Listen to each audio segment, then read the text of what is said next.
Locker Room, with all the sports news you need, live.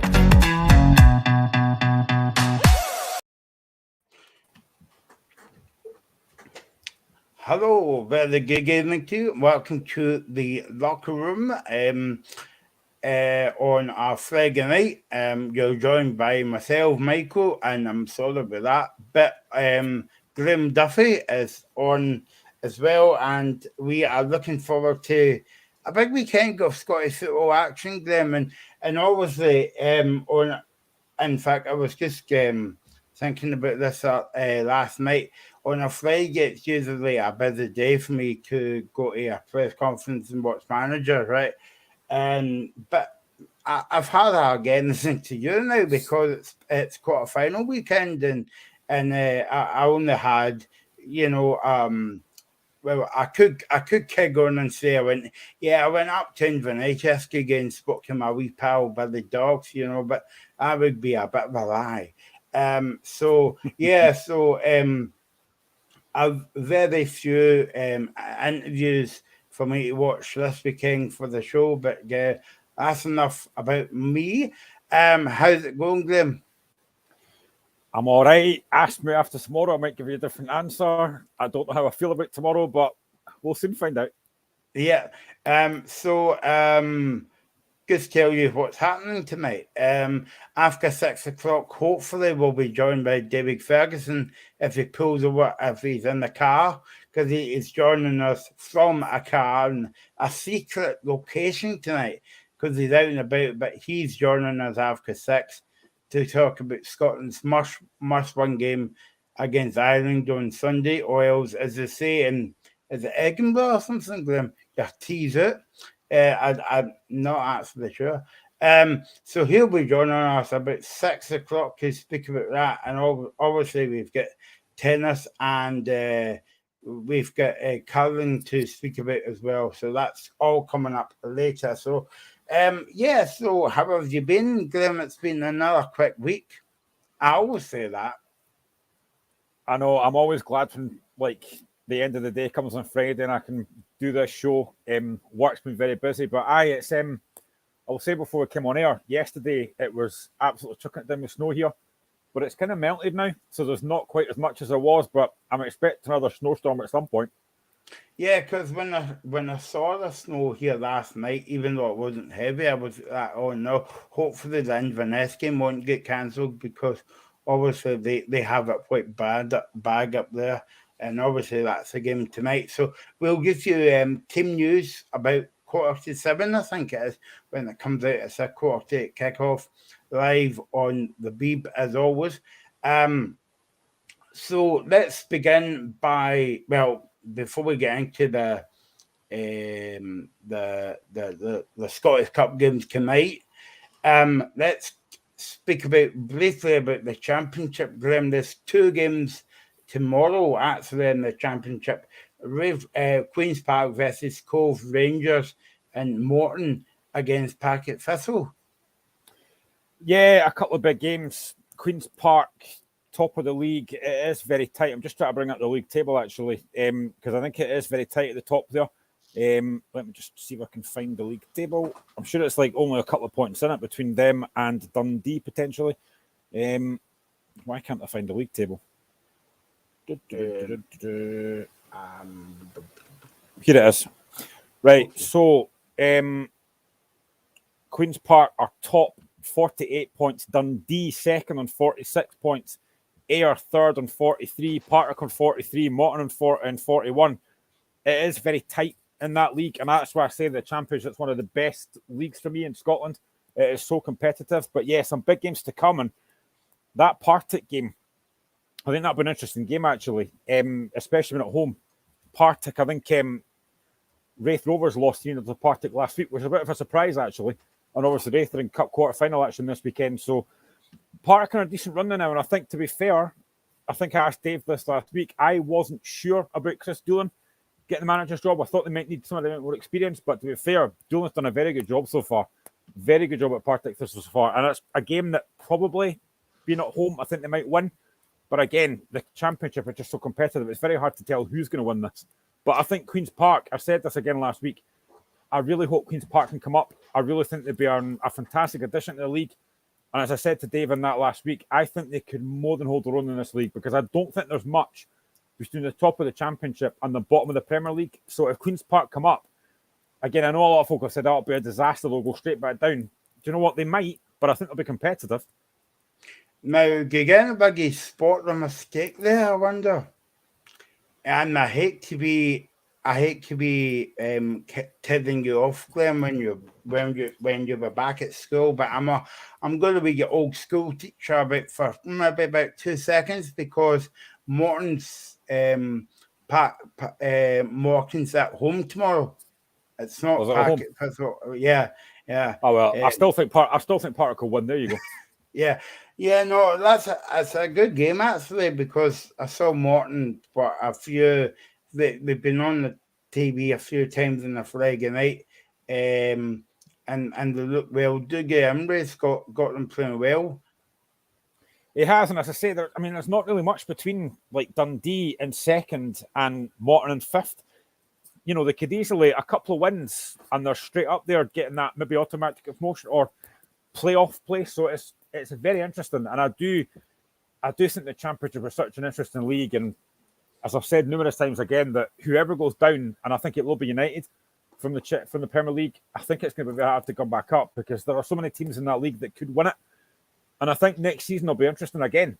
You know, if Queen's Park come up and say, for example, Dundee don't come up, then I think next season they'll be probably one of the favourites for that league. And you could potentially have a Dundee derby in the Championship next season, which would be mental, to be honest, because I think they probably are both Premier League teams.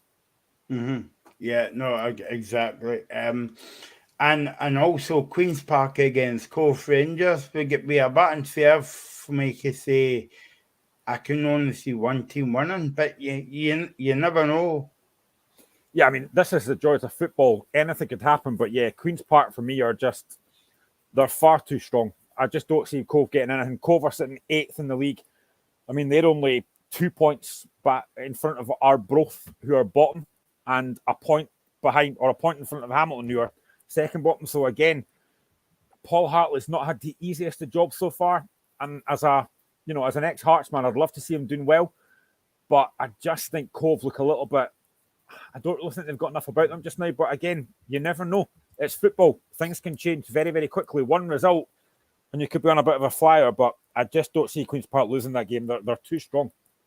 Yeah, no, exactly. And also, I think like Queen's Park might have more new fans this season, a bit like last season where we were always on the show, especially you, Graham, advocating Arbroath could come up and they get beat. What was it, in the playoffs or something?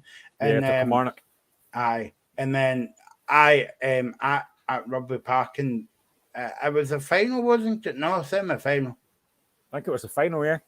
But final, and then obviously you've got Queen's Park and coming up, and now that you'll have, if they come up, they'll have 4 teams. Well, we're assuming Packet Festival, it's going to be a bit difficult for them, but then you'll have 4 teams in Glasgow. Yeah, I mean, I just think it would be great. And again, I've spoken about this numerous times as well. I genuinely would love to see, and this should have happened when Hearts got demoted, I would love to see league reconstruction. I genuinely would. I've always said this. I think I would like to see 16 or 18 team league, make it a bigger league, because you do get bored watching the same games week in, week out.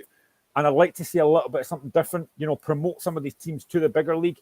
And again, a lot of folk might not agree with this, but I genuinely think, and again, this may be a subject for another day, but I honestly think that the league would flourish if Celtic and Rangers weren't in it, because you've got plenty of teams that could win the league. And let's be honest, most Celtic and Rangers fans don't want to be in the league anyway because it's too easy and they get bored. We get bored as well. You're going to Celtic Park, you're going to Ibrox, knowing you're going to get beat. I would like to see a bit of a change. I would like to see, like in Ayr United, I'd love to go to Somerset Park or Queen's Park or Firhill or something just a bit different to break the monotony of playing the same teams 4 times, potentially 5 times, even 6 if you drop teams in the cup twice as well. Just make it a bit different. I just think it does get a bit boring after a while. And again, I think a lot of people are probably having Queen's Park as like their second team just now because they want to see them come up. And again, I think Dave was right when he said last week, it is different to what Gretna did. This is much different. But it would be great for me if Queen's Park come up. But I would like at some point, whether it happens, probably not, but I would like at some point to see the league getting reconstructed. Yeah, I mean, because obviously we'll speak about Selkirk and Hearts in a minute, but I mean, look at that. That's a perfect example. I mean, they just played on Wednesday night and they're playing on tomorrow at 12:15. But if you make the league bigger, I don't think you would have that, Graham. No, you wouldn't, and I think it'll be a lot better. You know, people maybe could try and pick a team here, like say Morton, for example. I've never been to Capello. You know, I wasn't there in the 80s or whatever. I think a lot of fans would love to have a trip to Capello or something. And I just think it would make it a little bit different and something to break up the monotony of the same teams every single season. And you do get bored. Like you've said there, we're playing Celtic twice in the space of a few days, and you're thinking, it's boring. And I'm sure fans outside of Scotland might look at that and think, how are the two teams playing a few days apart? And it does get boring. It does get stale. I think, well, the difference about tomorrow's game is one's at Parkhead and one's at Tynecastle. Yeah, and I'm sure for the players it must get a bit boring as well. It's like, oh, here we go again. Got to play the same players over again. And it probably does get boring. But I just think they had a great chance to reconstruct the league when Hearts got demoted and they didn't do it. And I can never understand why, but I would have loved to see it happen then. And if it does happen, it would be great. I think just extend the league and have a bigger league and make it more interesting. So what do you think? Do you agree or disagree or sitting on the fence with Graham Duffy? I'm sitting on the fence. That's right. Oh, it's sore. You can comment on Facebook or YouTube, or you can tweet us at the Locker Room Indie. We'll come back to speak about that big game in a minute. But because there's less games on tomorrow, Graham, I'll give for, well, let's run through Scottish League One games tomorrow. Ayr United against Kelty Hearts. Craig is against Queen of South. FC Edinburgh is at home to Alloa, and Peterhead is against Dumbarton. Now, I'll be very surprised if I wake up tomorrow morning or tonight and most of the games might be cancelled because of the weather, but hopefully not. But there you go. Okay, back to the Scottish Cup then, Graham. Quarter-final action tonight. Inverness, as I said, I'm quite surprised that game's on, but I think the only reason it's on because of TV and all the commitments that they've got to do. Queen's Park against Kilmarnock. Queen's Park against Inverness against Kilmarnock. What do you think of this game, Graham? Because I would think this is a king of banana skin because Inverness is a good cup team. Because I say I'm a Celtic fan from years ago, and also but saying that Kilmarnock is a good cup team and they want to get back to Hampden. So this could be a very entertaining game, even though we say that every Friday night. And look at the game last week, Graham, it was quite boring actually. I said that'll be rubbish. I said that'll be a rubbish game.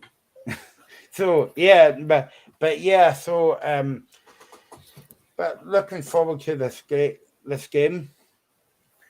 Well, considering that Inverness weren't meant to be in this competition, they could be in a semi-final after tonight. You know, after the whole thing with Queen's Park and stuff, and they were outstanding against Livingston. That 3-0 win at Ammanville, I don't think anybody expected that. You know, Billy Mackay scoring 2 very good goals. I genuinely think, and I'll probably get proved wrong again, but I genuinely think Inverness are going to win this game. I've not been overly impressed with Kilmarnock this season. I know they played Rangers last week and they were 3-0 down and they did come back second half, but I've not been overly impressed with Kilmarnock. Yes, they have been a decent cup side, so they got to the semi-final of the League Cup. Obviously, they've got a chance to get to a semi-final this time, but I just think Inverness at home, I don't know what the crowd will be like. I don't have an idea what the crowd will be like, but it could be a very good game. I hope it is, but I've just got a sneaky feeling for Inverness because they're at home. And Inverness has been in the final a few times, the semi-final a few times recently. It's a very hard game this for Kilmarnock, and I genuinely think Inverness will win this. Derek McKenna said yesterday that we're looking forward to the tie and we need to have a strong performance. And we would like to get back to Amgen. But I think he's got a good point there, because if it was maybe Kilmarnock against Inverness, maybe you would say Kilmarnock's get a better chance because at home. But going up there on the cold flaggy night, and you don't know what the conditions are going to be, and as well. And Inverness is a good kind of cup team. Yeah, Inverness have been proven in cups over the number of years. We all know that. And being at home, Billy Dawson had done a good job there. I've got to say, I wasn't sure when he got the job, but he's done a very good job, and he seems to get the best out of that squad. And in Billy Mackay, they've got a guy that scores goals for fun. He could be a real match winner tonight. Kilmarnock, as I say, I've not been overly impressed with them. I think sometimes they look okay, other times they don't look particularly great, especially defensively. I don't know if they're going to have Vassell back tonight. He could be huge for them because he's quick. They don't really have a lot of pace in their team. Jordan Jones potentially is out wide, but apart from that, they've not really got, for me, enough in that squad. If they win tonight, fair play, they're in a semi-final. But just being up in Inverness, having that kind of, maybe the weather won't make a massive difference, but I just have a feeling that Inverness at home, no what they did against Livingston away from home, I just fancy Inverness could win this by maybe 2-1. I think it'll be tight, but I really fancy Inverness to win this. It'll be some story, Graham, if they get the semi-final, because or even the final, because as you said 10 minutes ago, they won in the Scottish Cup, and now by default Queen's Park spooky out, as they say in Scotland, and Inverness is back in, and they went to Livingston and won. What was it, 3-0? And it's not an easy place. And it's not an easy place. Not for Celtic, Rangers and Hearts in there as well could go away to Livingston.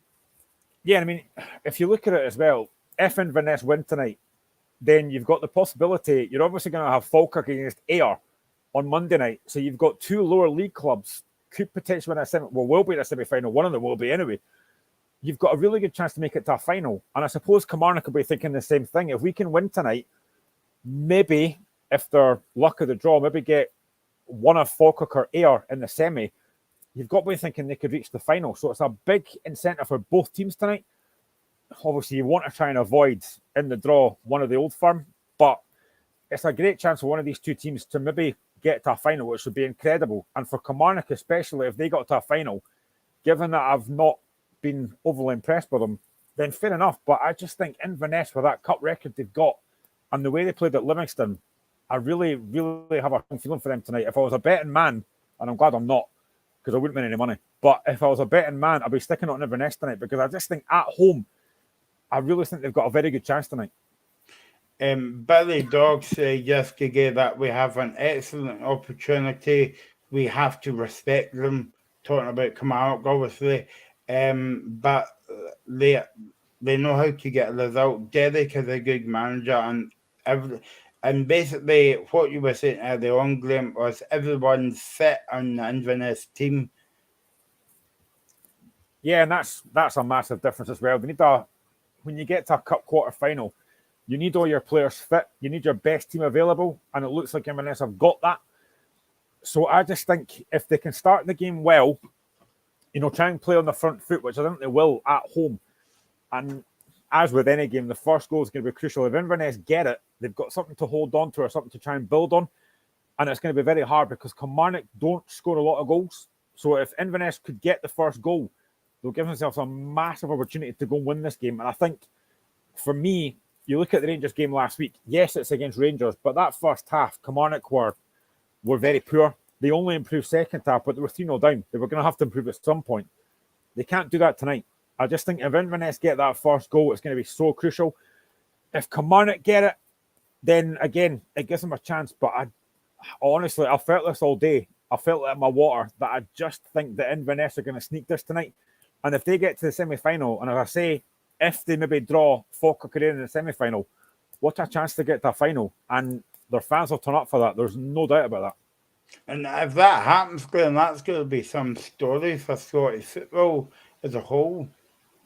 Well, I mean, Inverness have already won the Scottish Cup. 2014, potentially. I can't remember what it was, but they've already won the Scottish Cup. So, they know they can do it. So it would be a great story if they can. But again, there's other teams in this quarterfinal that want to do the same thing. I still, and I know we'll get onto this shortly, I hate saying this as a Hearts fan, but I still think that Celtic will probably win the treble this season. I hope they don't, because I hope we knock them out tomorrow. But I just feel that Celtic squad is just so strong. So if Inverness are gonna have a chance to win the cup, they're probably gonna have to knock Celtic out, which is going to be very difficult to do. So it would be great if Inverness can get to a final, and I do think they won tonight. But it's the luck of the draw. It really is. If they get to a final, it'd be fantastic. And again, this is a thing as well. We talk about this all the time about the fact that a lot of these teams don't have massive fan bases, but when it comes to getting to a final, they turn out for it. So you'll probably see about 20,000 Inverness fans turn out. You go, where are you every week? You don't turn up every week. And it's a shame that they don't, because Inverness is I've been there a few times. Inverness is horrible to get to, but it's a really nice wee ground. Yeah, no, I've never actually been there, but it looks nice, but it looks cold as well there So the couple of times I've been there, it's been absolutely Baltic, and it's not been. I'm not going to lie, it's not been the best of games either. But it's a decent wee ground, though. I quite like going to Cal. It's a nice wee ground.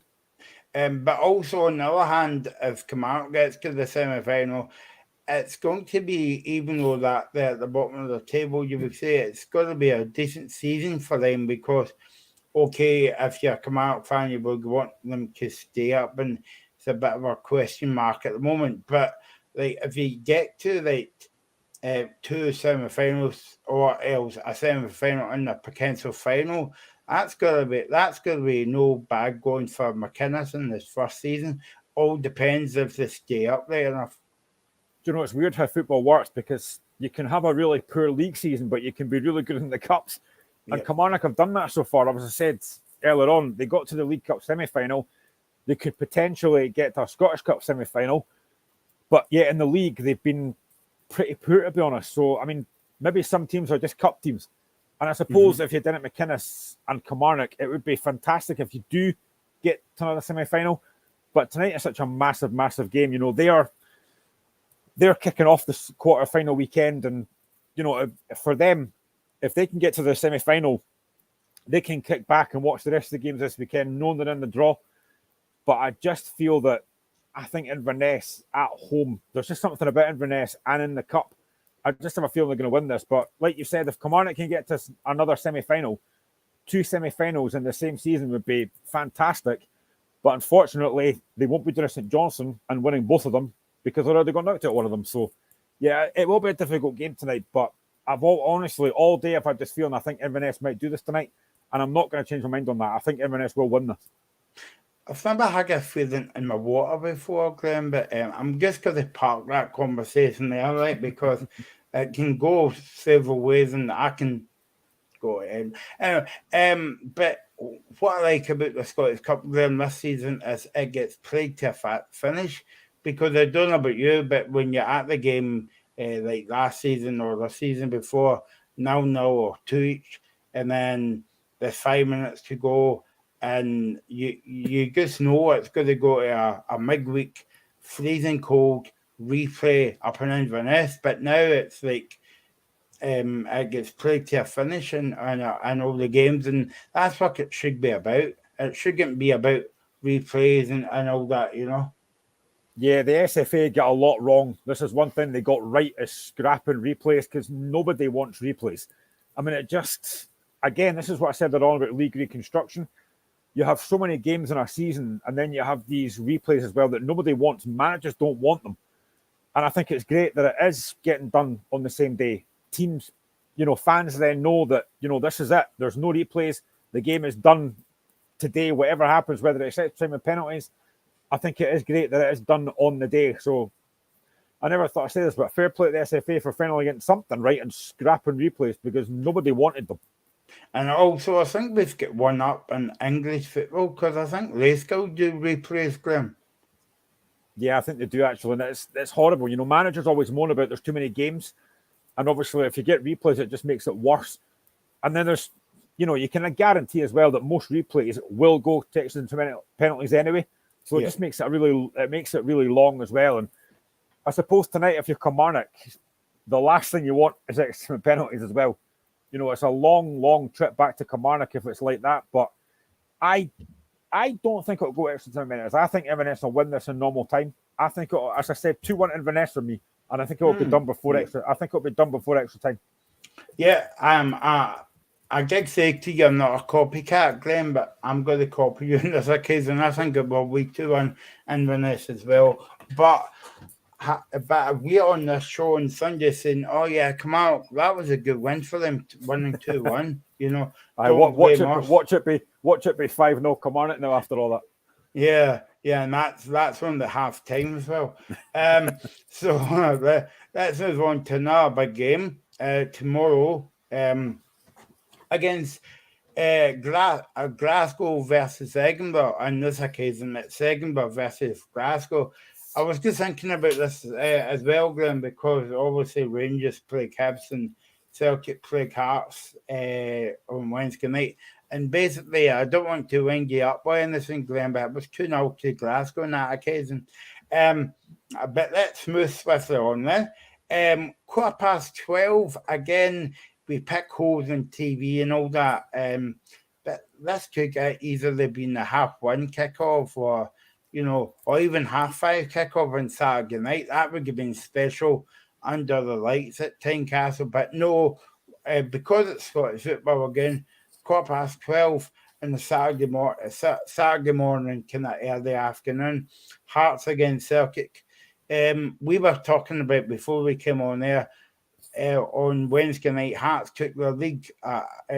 Josh Giannelli scoring a goal, and that was I actually quite enjoyed the game, Graham. It was, well, maybe not for you, but it was a decent game of football.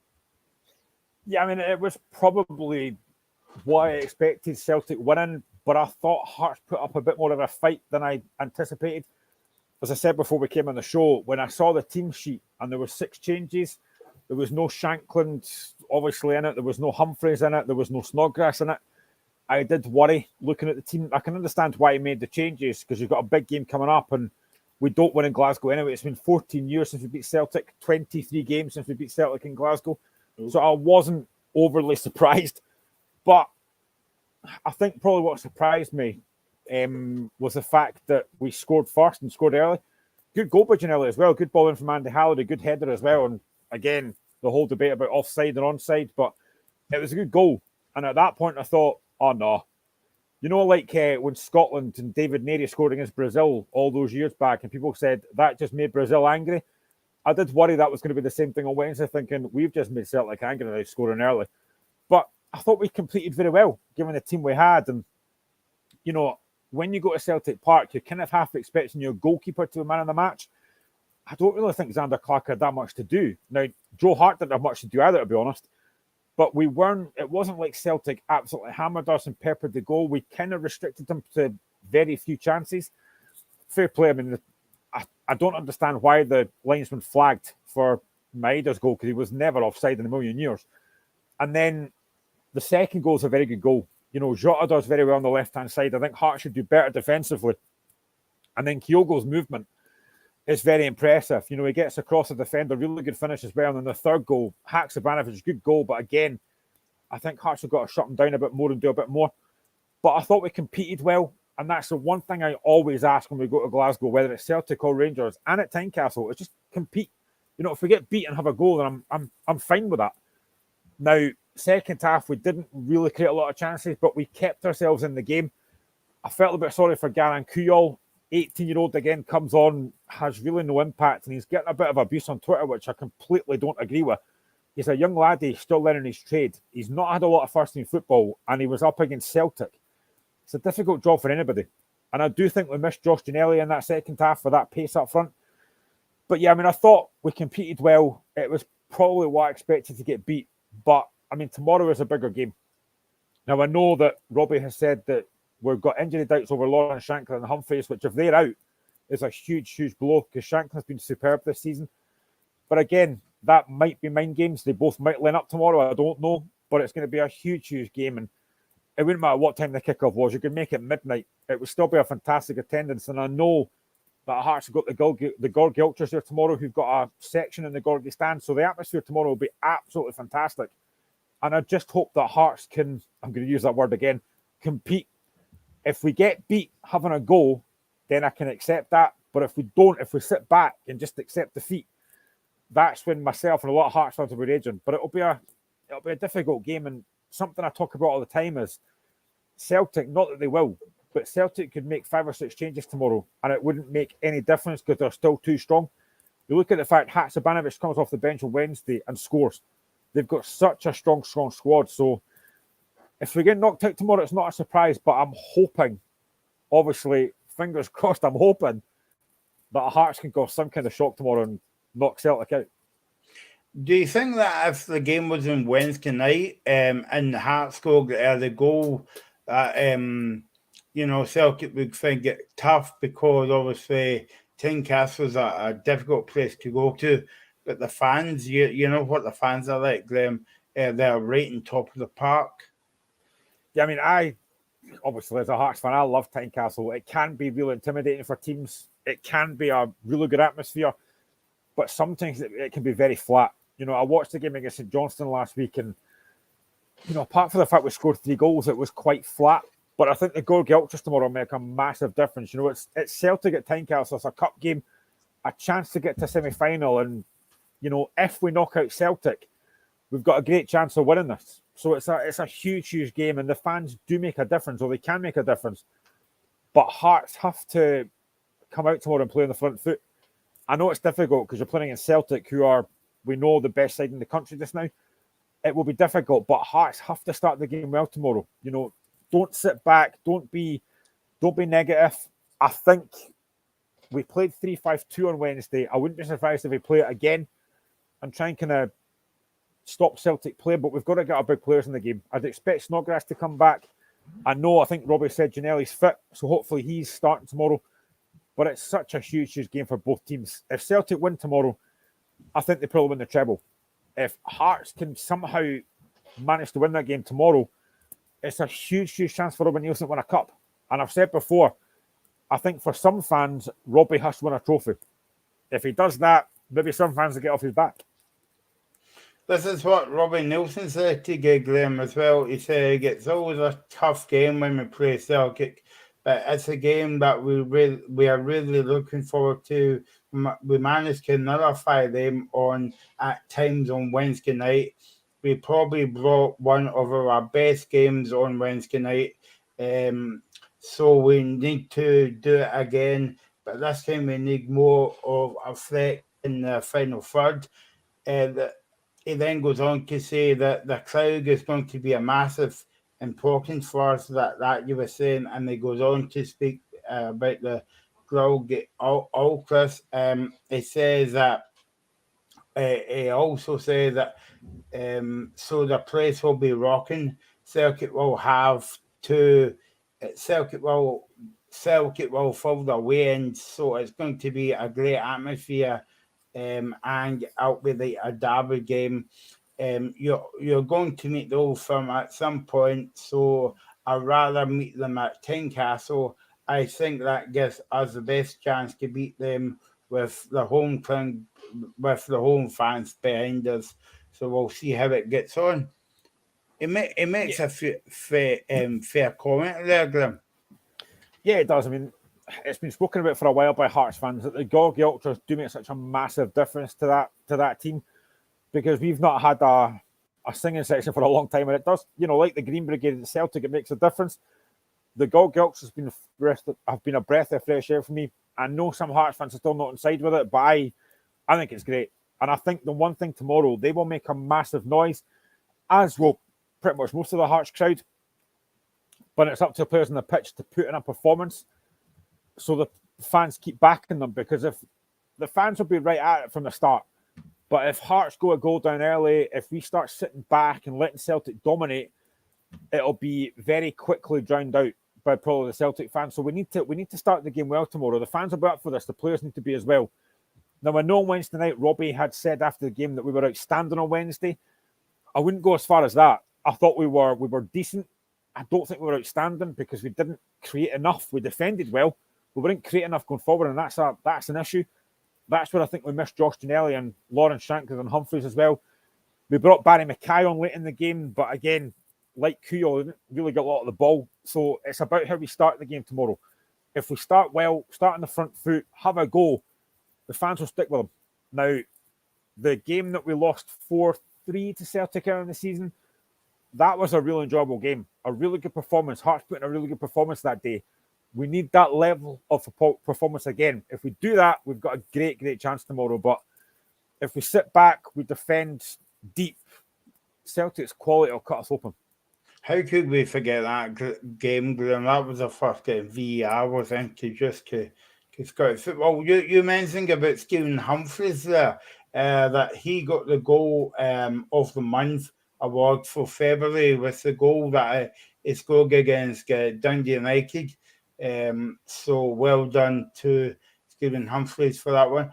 In terms of Celtic tomorrow, Andy Postecoglou says Dyson Maeda has a 50-50 chance of making the game, but everyone else is fine. He then goes on to say it's a cup game and it's away from home, so it's going to be a difficult challenge, but it's important that we need to be prepared and be in the groove of getting back to Hampden. So it's all set up, Graham, for a brilliant game tomorrow. It is, potentially. And I'm hoping beyond hope, and it is hope more than anything else, that Hearts can win this game tomorrow. But I just keep talking about the fact that Celtic squad is just so strong. It's very hard to stop Celtic. You know, St Mirren for spells in that game last week were very impressive. Then they had the man sent off, so it's important we keep 11 men on the park. Celtic managed to do it on Wednesday when Bernabe didn't even get booked for that challenge on Atkinson, but it's Celtic Park, so I'm not overly surprised. But we need to be competitive tomorrow, but we need to keep 11 men on the park. So I think Cammy Devlin, if he starts tomorrow, needs to have his game head on. You know, he can't be running about like a headless chicken putting in rash challenges. We need to keep 11 men on the park tomorrow to give ourselves any chance in this game. But I keep going back to this. We have to start well. We've got to try and take the game to Celtic. If Celtic win because their quality shines through, then that's fine.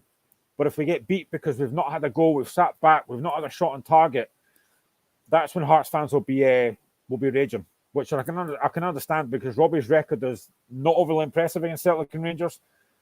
But it's more hope than anything else tomorrow. I hope we put in a performance, I hope we win, but I just think that Celtic quality is probably going to be too strong. And I look at the two benches as well. Celtic's bench is a lot stronger than ours. So Celtic have options to come off the bench. We don't really have that. Again, that could be a massive problem as well. What do you think of your manager's comments after the game, Graham? About he said something, I can't remember word for word, but he said something about it's basically was saying that it's an impossible job for Hearts to get a penalty at Celtic Park, and I presume that he was talking about Ibrox as well. But what do you make of his comments? Yeah, I mean, he basically said that you need to get decapitated at Celtic Park to get a sending off, which I thought was quite funny. But I mean, Robbie kind of, when we lose, and it wasn't this time, but normally when Hearts lose, he does kind of have a go at referees and stuff, and he does try and deflect the blame. I don't think he was doing that this time because, I mean, a lot of what he said was valid about the performance. I agreed with that. But do you think he's saying that, Glenn, because he's getting Celtic so soon? Probably. He's probably putting I don't know who the referee is tomorrow, but he's probably putting a seed of doubt in there that it's basically saying to the referee, look, you need to watch these challenges. But, I mean, I do think, and I saw it at the time, and I've watched it back, I do think Bernabe's challenge on Atkinson is very late. He lunges for it. He's nowhere near the ball. I've seen those given as red cards, and I've said before as well, and if that's Atkinson or Bernabe, there is no way that Celtic are not claiming for a red card there. You know, football fans are fickle. That's what happens. But the fact they didn't even get a yellow card for that, I don't understand that. But then I watched the highlights of the Living United game on Wednesday.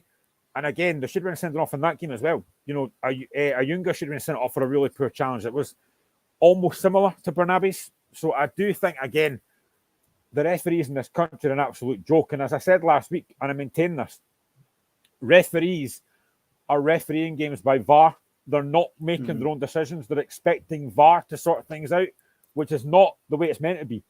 But it was a rash challenge. I think tomorrow, I'm hoping it'll be a game remembered for quality and a good game of football and not a refereeing decision. But again, you just never know.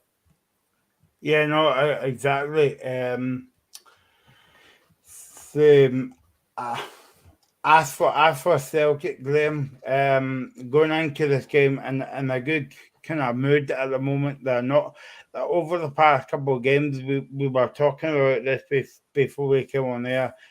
They got the one against Hearts, they got the one against St Mirren, but they weren't at their best, and they still managed to win the game. That must be worrying for their teams. Yeah, of course it is. I mean, Celtic don't have to be at it to win games, and it's the same with Rangers though, and that's the problem. You know, you can't. I'm trying to think what Robin Nielsen. In fact, it wasn't Robin Nielsen. I think it was Carol's actually a few days ago. Said that Hearts are getting closer to the Old Firm. We're not. We're miles away from it. Everyone is miles away from it because nobody's consistent enough to put a challenge in. And it's the way it's always been. We've had 40 years of Celtic and Rangers winning league titles. It's just we're nowhere near closer to catching them. And Celtic and Rangers don't have to play well every week. And they still win. They can still score 3 and 4 goals. So, yeah, Celtic probably weren't at their best on Wednesday, and yet they still scored 3 goals and won the game relatively comfortably. So, yeah, it is a worry. And that's why I think I would like to see a league with Celtic Rangers not in it. Now, there was a long, long time ago that Celtic Rangers fans and Celtic and Rangers themselves said, we want to leave Scotland. I wish that had happened because I think it would have been a better league. But it's never going to happen probably. But it is very difficult to catch Celtic and Rangers. Maybe on a one-off game you can beat them, as St Mirren did not that long ago. But to try and do it consistently, you just can't do it. We don't have the finances, we don't have the resources. Celtic and Rangers have the fan base, they've got the finances, they've got everything. And it is very, very difficult. It is so difficult. And I mean, the thing is, even if Celtic aren't at the best tomorrow, which I hope they aren't, even if they aren't at the best, they've still got the quality to come in a game. They've got Kyogo, they've got Maeda, they've got Haksabanovic, they've got O'Reilly, they've got Moy, they've got Jota, they've got Abada. You could go through the whole Celtic team and think there's that many players that could cause Hearts problems. It's a very difficult job. You were asking me about the ref tomorrow. The ref is Kevin Clancy, and on VR duty, is both sets of fans will be going, oh no. Willie Collum is on VR duty tomorrow, Grim. Oh, well, that's us out then. So that is tomorrow's game. Yeah, I mean, one more thing before we move on, Grim. I think that if the thing I like about the Scottish Cup games compared to the league games is teams that come out and have a go. But as I was saying to you before we came on, Hearts had a bit of a go the other night, but I think that was down to the fact that Hearts scored that early goal and it's put Celtic off a wee bit. They weren't expecting. In fact, I think that was Hearts' first shot on goal in the score bit as well. So if I mean, would you agree with me by saying Hearts would need to get off to a good start tomorrow? Yeah, but then even that might not matter. But I think if we can get off to a good start, if we can take the lead again, then I think that will get the fan. You know, we're at Tynecastle, not at Celtic Park. If we can take the leads, it would get the crowd right on top of the players. It would give them a massive, massive lift. And I think Hearts could maybe try and build on that. But it is so important to get off to a good start. I think it always is when you play against the Old Firm, especially at Tynecastle. You've got to get off to a good start. We didn't do that against Rangers in the league a few weeks ago. We were terrible. And I hope Robbie's learned lessons from that. I hope he has a goal this time. And I think the thing about cup football, it's a one-off game. You know, if you get beat, you get beat. So you're as well having a go. It's a one-off game. So why not just go and have a go and try and win the game? There's no point sitting back. If you sit back in the league, you might get a point if you're lucky, but it's cup football. You know, you've got a chance to go and win a game. I always think, just go for it. You may as well. If you get beat, okay, you're out, but you've had a go. And I would rather that than sitting back and getting beat anyway, because I would honestly see if Hearts play tomorrow like we did in the 4-3 game, and we get beat, but it's a good game, I can accept that. But if we get beat, sitting back, not having a shot on target, Joe Hart having nothing to do, then that's where fans get really frustrated. And I can understand that because I get frustrated with that as well. It's a one-off game, a chance to get to semi-final. Have a go, and you just never know. If Celtic, you need a lot of things to go for you tomorrow. You need Celtic to be off it. You need to be on. Every player needs to be on it 100%. You need to get decisions in your favour. There's a lot needs to go for you. We probably can't afford to have 2 or 3 players off the game. Everyone needs to be at it. And if you win your individual battles, you've got a chance. But I'm really intrigued to see what Hearts do in the team selection tomorrow. You know, if Andy Halliday starts, if Shanklin maybe makes it, I'm interested to see what the team selection is going to be tomorrow. Yeah. What do you make of this? Obviously, we'll come back to speak about the United game and Brave Rovers on Monday night. But I just wanted your thoughts about I'm just reading that VAR will be in operation at the Hearts game tomorrow against Celtic.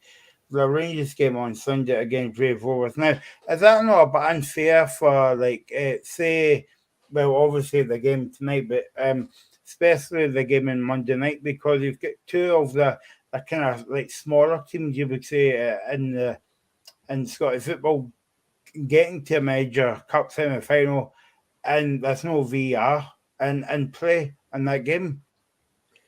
Well, I think this has happened throughout the rounds, hasn't it? There's been a lot of teams that I think it was only the live TV games that had VAR. And I think even David Martindale said it himself, you know, I think it's absolutely pointless. They should be all the games or none of the games. I don't think it should benefit anybody.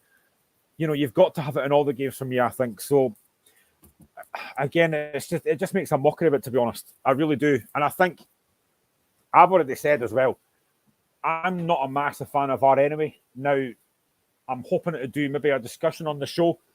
Maybe do a 1-hour show, particularly on VAR, to give my thoughts on it, because I think, as I mentioned probably numerous times here, it's not the technology that's the issue. It is, for me, and I don't know if other folk might agree with this in the group chat or whatever, it's the folk that use it that are the issue. The referees in those rooms, they're not using it properly. Now, the offsides on Wednesday, Josh Ginnelly, for me, as a Hearts fan, yes, I'm going to be biased, but I don't think he was offside. The Celtic one, I don't understand why that was looked at, because he was never offside in a million years. And I just think some of these decisions are, and again, they take too long as well.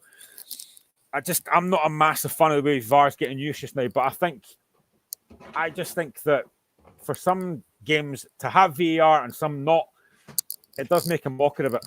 And again, you don't want to be knocked out of a cup on a poor decision that VAR might have picked up. So, yeah, I just think, again, it makes a mockery of VAR this season. It was the same in the last round as well, like Darrow against Aberdeen. Well, I hope Aberdeen fans are not listening to this, but I think they weren't near the goal to get VR involved in the game. Sorry, Robbie, if you're watching. He would probably agree with me there as well. But yeah, I think you're right, Graham. I think if you were going to use VR, use it for the whole entire competition. Maybe not maybe the first round as well. But if you weren't going to use it, leave it until the semi-final and final. Yeah, I mean, I hope they iron this out for next season and get it right. But I've got my doubts because it's the SFA. So, as I say, the only thing they've done right so far is get the replays shifted. That's it. And also, you'll be delighted to know, Graham, that the SFA is they're going to bring your good books this week, because the draw for the semi-finals is directly after the Falkirk game on Monday night against Ayr United. Now, the reason I'm saying that is the last 2 rounds, Graham, people had to find the draw on YouTube or whatever, but they've done it the right way around this time. Yeah, I mean, again, I don't know why they just don't do it after the last games anyway. It's pointless. You know, why are you waiting so long? Like, I think the FA Cup in in England, they do it right after the last game of the round, like on TV. That's the way it should be done. But in Scotland, for some reason, we decide to wait about 5 years to make it. And again, if you're going to do a draw, and I hope next season they do this as well, get Rod Stewart back doing those draws, because he was hilarious. I want to see Rod Stewart doing the draw again. Yep. I love Rod Stewart, but I love Rod Peakley's face, as if to say, "Who's this guy?" And I stuff. think we could do the draw. Yeah, exactly. Yeah, I would love to. I would love. I was going to say I would love to feel those hot balls, but that just sounds really wrong for this show. Well, you've managed to, in the first ever on the show, Graham, you've managed to get, I can feel it in my water, and I love hot balls. But anyway, we'll move swiftly on. It's a different show. It's a different show. Yeah. That show is coming out on Valentine's Day next year, not presented by me and Graham, but presented by Dave, maybe. I don't know. So that's that one. So looking forward to the game, 12:15 on tomorrow, actually. And I was saying to Graham that I've managed to get a ticket for the game, so I'm looking forward to it. I've not been to Tynecastle for years, but I'm looking forward to the atmosphere and the brilliant welcome that I'll get tomorrow as well. So I'll tell you a bit about that on Sunday on the show. Talking about Sunday, seamless link. Another quarterfinal tie, 1:00. On Via Play or Visca Play, whatever they're calling it. Rangers against Raith Rovers, Graham. Yeah, you've got to fight. I mean, how lucky can Rangers get in this draw? A home draw against Partick last round, or a home draw against Raith this round. I mean, if you're going to win the cup, you've got to have a lot of luck. But I mean, I think you've got to fancy Rangers to win this. They were very impressive against Hibs on Wednesday. Probably one of the best performances this season. And the fact they went a goal down as well. And again, I know this is about Rangers, but I would like to say as well, I have to say fair play to Hibs for their poignant tribute to Ron Gordon on Wednesday. I thought it was very, very impressive. You know, the whole Sunshine on Leith, even as a Hearts fan, that song it is special. And the way they did it as well to kind of celebrate the life of Ron Gordon, I thought was absolutely tremendous. So fair play to Hibs for that. Very, very poignant, very, very emotional. I'm sure Ron Gordon's family were very touched by that. So fair play to Hibs for that.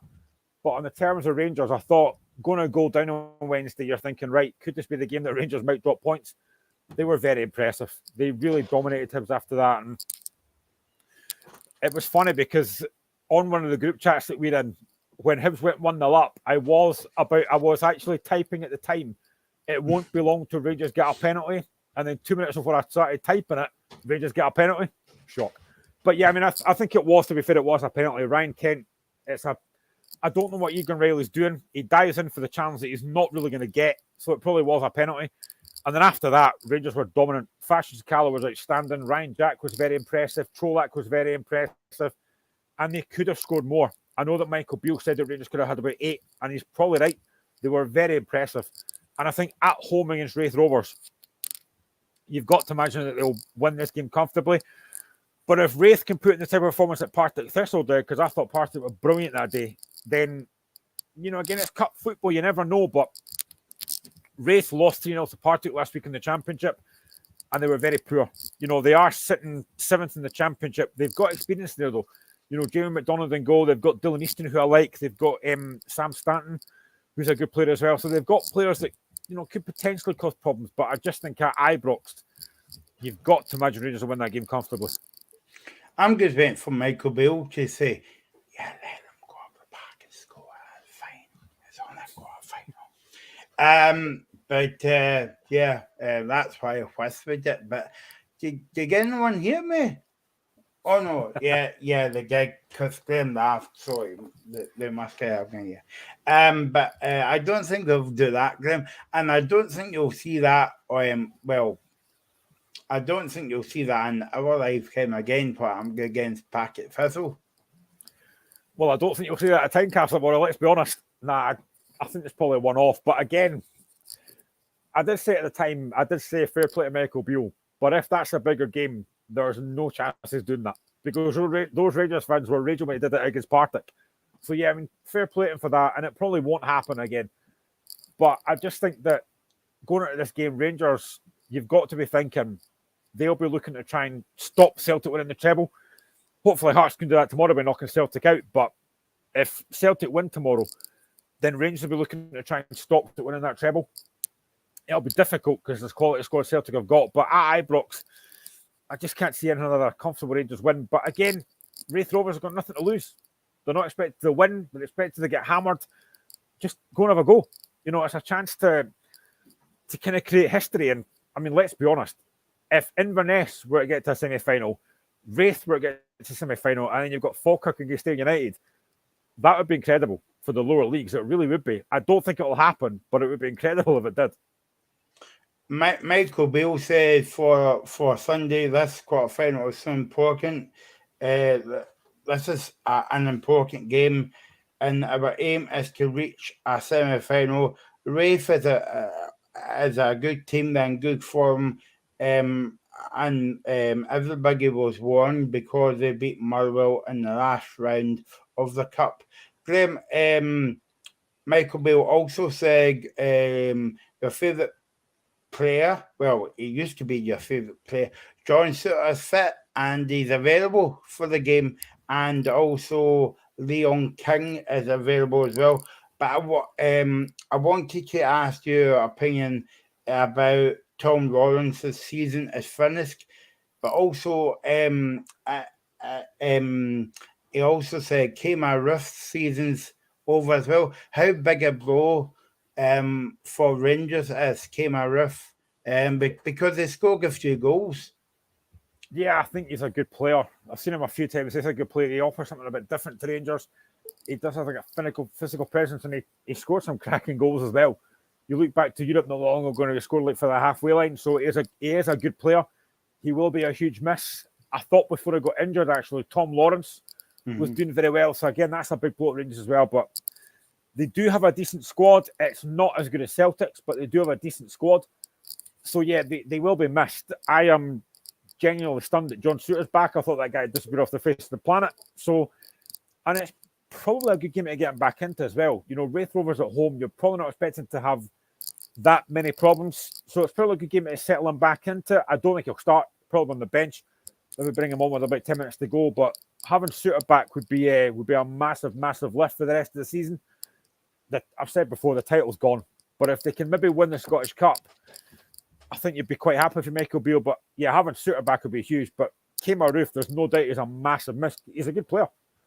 I would like to see your face on Sunday. I like to see your face anyway, Graham. You know what I mean? That's what I come on the show for.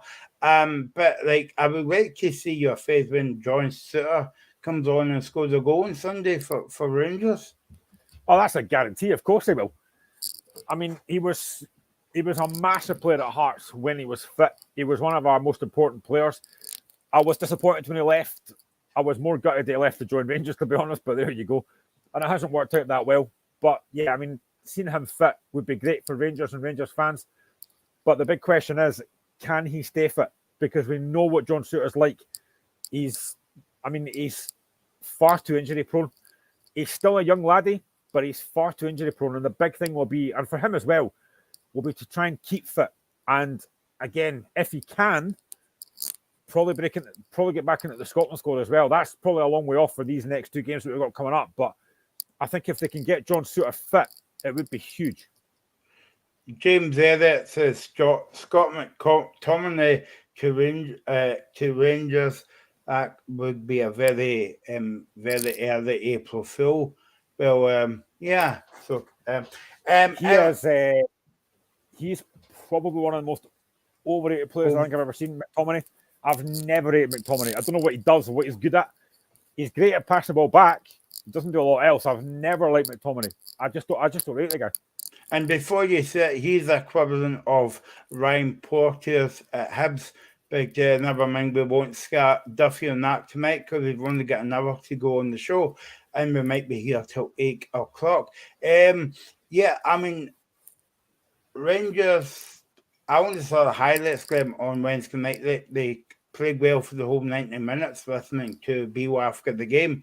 But do you think that Rangers fans deserve to see a 90-minute performance, especially at Ibrox? Because as me and you spoke about on the show, Rangers are getting wins, but they're only playing well for 45 minutes. this is very much, and I've said this before, this is very much like Hearts. Hearts tend to play well for one half. I will hope tomorrow we play well for both halves. But yeah, Rangers for me have probably had 3 really good performances against Hearts, against Hibs, and against Livingston. Other games they've got the job done, but they've not been overly impressive. And I think I said this to you and Dave last week. I think there are still some Rangers fans that are not overly convinced by Beale. And I think as well, some of the stuff he comes out and says in the press, a lot of fans are like, what are you talking about? Like, he doesn't really feel with a lot of confidence when he says stuff to the media. So yeah, I think Rangers, I don't think Rangers fans deserve an 80-minute performance. I think every fan wants an 80-minute performance, but as long as you win, probably fans don't care. But I think when you're playing against Wraith Rovers at home, you're expecting that. And I thought they were very good on Wednesday. As I said, going to go down early on with that hyped up Hibs fans, with the whole Ron Gordon thing. And to be fair to Rangers, they came back really well. They came back really strongly because that was a test for them. I thought if Rangers were going to drop points, that might be the game they did it. And they were very impressive. They really took Hibs apart at times. And Hibs defenders were very poor, but Rangers were excellent. As I said, Sakala was outstanding. So I do think at home against Wraith, you've got to be assuming that Rangers will win that game comfortably. But it's can they then go and build on that and win a cup under Beale? I don't think they will. I said weeks ago, I think Celtic win a treble. And I still kind of believe that as much as I want them to get beat tomorrow. I just think that if Michael Beale wins a cup this season, that'll be success. But I don't think you can judge Beale until next season when he's got a probably fully fit squad. He's got a summer transfer window. You start at scratch, then you judge Michael Beale. If they don't have a great season next season, if they go off to a poor start next season and they're, say, 5 or 6 points behind Celtic, I think Rangers fans will be absolutely fuming. What do you think of Wraith Rovers then, Grim? Obviously we've saw them a few times under Ian Murray this season. He's actually turned them round a wee bit. He has, and they were disappointing against Partick last week, getting beat 3-0. That was a surprise to me. But then in the last round, they were excellent against Motherwell. Yes, it was a very poor Motherwell side, but they've managed to turn themselves round now under Stuart Kettlewell. But yeah, they're, again, like Inverness, they're a decent cup side, Wraith Rovers. They do give teams a bit of a fright. I would have loved to have seen if this game was at Starks Park, what they could do against Rangers. But I think at Ibrox, it's a completely different proposition. I think, as I said earlier, for me, they've got to look at what Partick did at Ibrox. Have that kind of mindset to go and have a go and maybe try and get in back. They've got pace up front in Ismael Gonçalves. I know he's getting a bit older, but they've got pace up front. They've got to use that. I don't think defensively Rangers are particularly great. So if Wraith Rovers can get in behind them and do what Partick did, they maybe could cause a scare, but I just don't see it. Yeah, no, exactly. You never know. Like Wraith Rovers might run a big support with them, like Patrick Thistle gig in the last round as well, and it's good to see that away support. Yeah, especially in cup games. I've not been to Starks Park for probably quite a few years now, but I actually do quite like going to Kirkcaldy. It's a really nice wee ground, and I think they've got they've had a lot of problems this season. We know that with the whole stuff off the park as well with David Goodwillie. But on the park, they've done okay. They've had a decent season.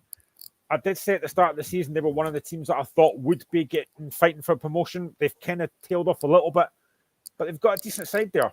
And I hate to say it as a jambo, but the ex-Hibby Ian Murray has done a decent job there. So, yeah, Wraith Rovers can be happy with what they've done so far this season, but I just think Saturday, Sunday will be a bit of a step too far. And again, if they can keep it tight for as long as possible, because if Rangers get an early goal, you've got to assume that they'll probably end up scoring quite a few. But this is it's a free hit for Wraith. They can go there, have a go. If they get beat, nobody expects them to win. So it's a free hit for them. This is like the cup final, Graham. Yeah, it probably is. I think when the draw came out and they were at Ibrox, they probably thought, brilliant, money spinner. But then they probably thought, well, we're probably gonna go out. We may as well just have a go. But yeah, they'll have more than enough money now to have a decent season next season with that money they'll get for this game. I don't I don't know what the crowd were like at Ibrox, about a full house or not. I'm not sure, but yeah, I think Raith will take a decent support there. But I just think if I'm a Raith Rovers fan, I want to see my team just having a go. I know we're going to get beat, but you know what? Do what Partick did. Have a go, see what happens. But I just think Rangers will be far too strong at home. And also, talking about that game will be on Sunday, and the game will be just finished when we come on the air. And another game will be on Scotland against Ireland, kicking off at 3:00, and we'll keep you up to date with that game as well. Got to come back to Scotland against Ireland in a minute in the Oval Bowl. But yeah, I mean, Rangers against Falkirk. I mean, you could easily go for either home win, but in saying that, we said that against Packet Thistle, and look the way that turned out, Grim. Yeah, I mean, Partick were, especially that first half, Partick were outstanding that day, and I think the way they lost it was disappointing, and then nobody expected Ian McCall to lose his job after that. I think that game was a massive, massive shock. Yeah. But yeah, I think if you're Ian Murray, you've got to be looking at that Partick game thinking, you know what? Partick came here, they nearly caused a shock. Let's try and do the same thing. Yes, it'll be difficult, and Rangers are off the back of a good win on Wednesday. But you know what? Nobody expects us to win this game, so let's just go and have a go. And you're probably expecting a bit of a kind of a Michael Kennedy, Darville speech against Aberdeen. That's kind of what you expect of Ian Murray in that dressing room before the game, because, and I suppose for a lot of these Raith Rovers players, they might not have played Ibrox before, so it's a massive opportunity for them. Yes, they will be expected to get beat, but you know what? Go and have a go, and you just never know. It's cup football. Cup shocks can happen. Raith Rovers actually did beat Rangers at Ibrox a few years ago in the Scottish Cup or League Cup. I think they won 2-1. I can't remember who it was. So they've got potential to do it, but you're not expecting it. But you know what? Why not, like you said earlier, why not just have a go? It's a one-off game. Why not just have a go and see what happens? What will we do, Graham, is after the show, I'm going to phone my pal Val McDermott to go into the dressing room and read them a positive story before the game at Ibrox, and hopefully, you never know, you never know for an upset, but I very much doubt it, Graham. Yeah, I mean, as I say, I really don't think so. I just think Rangers are going to be far too strong at home, and you know the thing is, when you when you're Rangers and Celtic, you go into every game knowing you're going to win. I think if you're a fan of another club, you're kind of hoping you're going to win. And that's probably what Raith fans are hoping for on Sunday. You know, can we cause a shock? Can we catch Rangers off guard? Maybe Rangers will think this will be easy. We don't have to really try. Rangers might make a few changes to this team thinking the game will be won. It's fine. So, I mean, you never know, but you've got to imagine that Rangers would win this game comfortably. But I would love to see what would happen if Raith could score first. That would make it interesting, like Partick did. Yep. So that's like the middle game you will see on Sunday. Rangers against Raith Rovers 1:00 kickoff, and obviously we'll be on air. The last game Grim to look forward to is Monday night, 8:15 kickoff under the floodlights at the Falkirk Stadium. By the way, when you're talking about football stadiums, that's a nice football stadium as well. Falkirk and Ayr United, and it's a big game because it's a quarter-final, but it's a big chance for any of the two teams to get to the semi-final. Yeah, they'll both be looking forward to this. What a chance to get to semi-final. Falkirk obviously lost to Dunfermline on Wednesday night. A massive, massive blow for them, losing the Fife derby. And they weren't very good in that game, let's be honest. And again, see when managers make comments after the game, you just think, what are you talking about? And John McGlynn basically had made the comment, you know, it's only 3 points, nobody died. I don't know why you've got to say that comment. There's no need for that comment. Just say, you know what, the better team won, we move on. To come up with a comment like that, nobody died. I don't know why he said that. But yeah, Falkirk were very, very poor. They'll be looking to try and bounce back. And I don't know if you're a Falkirk fan, if you're maybe looking at trying to get promotion rather than winning a cup, but it's a massive opportunity. You've got to imagine at home, they've got a great chance to get to the semi-final. They're 8 points off Dunfermline in League One. They'll be looking to try and get promoted, but again, cup football gives you a break from the norm. It'll be a difficult game tomorrow. You know, Ayr United are doing okay in the Championship. They lost last week against Inverness, but they've got quality in that team. I keep saying this about Akinyemi. He is far too good for Ayr United. If Ayr United are to win this game on Monday, he will be a huge threat. And I genuinely don't know how this game is going to go. It's a very difficult game to predict. I kind of think at home, Falkirk might probably win the game, but I just don't know. It's such a hard game to predict. But it's mental to think that one of these teams, Falkirk or Ayr, will be at Hampden Park in a semi-final. It's mental. But that's, again, what I love about cup football. It throws this kind of thing up. It's going to be a good atmosphere Monday night, Graham, because Falkirk got a healthy home support, and I'm sure Ayr United, I saw them a few times this season, and did they not go up to Cove Rangers a few weeks ago and took a decent support there? Yeah, I think they did. And again, Ayr United are a really good side. You know, the honest men they're called, and they'll be looking for an honest performance on Monday. Boom, boom. Boom, boom. I just thought, top of my head, I'm here every week, here all week. But yeah, I mean, I think Ayr United are a good side. They've had a decent season again. They are right up there and a chance for promotion. I don't know if they will get promoted, but I would love to see them in the Premier League. That's why I keep talking about reconstruction. But yeah, they're a decent side. But I've never been to that new Falkirk Stadium. I've been to Brockville during the 80s and 90s, which was horrible. I hated that stadium with a passion. But yeah, I mean, Falkirk are a really decent side at home. They've got some decent players in that team, so it will be a difficult game. And I genuinely can't call this. It's very, very tight. You've probably got to think the championship team, Ayr United, would come out on top, but you just don't know how it's going to go. You know, what a chance for both teams to get to Hampden. Massive opportunity. And it's on TV.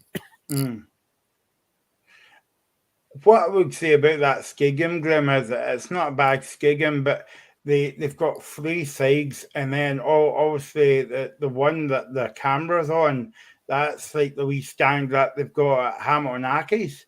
You know that the stands like the cameras on at Hamilton's Park. But if they could build another stand, and I know it could give you finances, that would be a brilliant Skigum. Yeah, I mean, it does look a nice wee ground. We played them quite a few years ago now. Actually, I think it was under George Burl in 2006. I think that's the last time we actually played Falkirk. But it's a nice week. I'm actually trying to find what their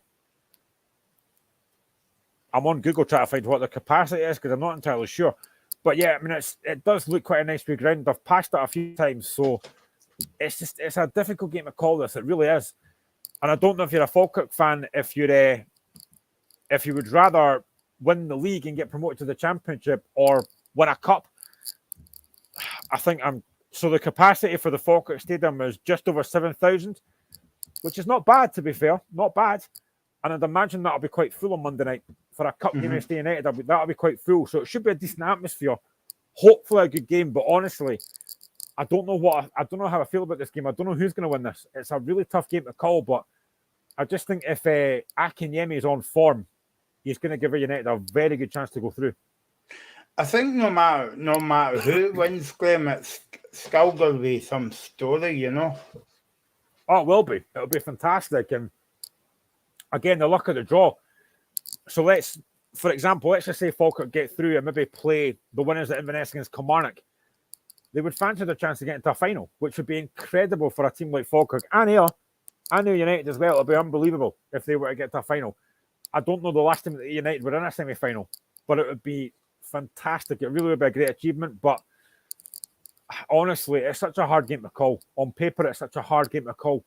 I think if I was a betting man, I would probably go Ayr United for the championship team, and I just think Akinyemi is far too good for them. And if he turns up on Monday, he could cause Falkirk numerous problems.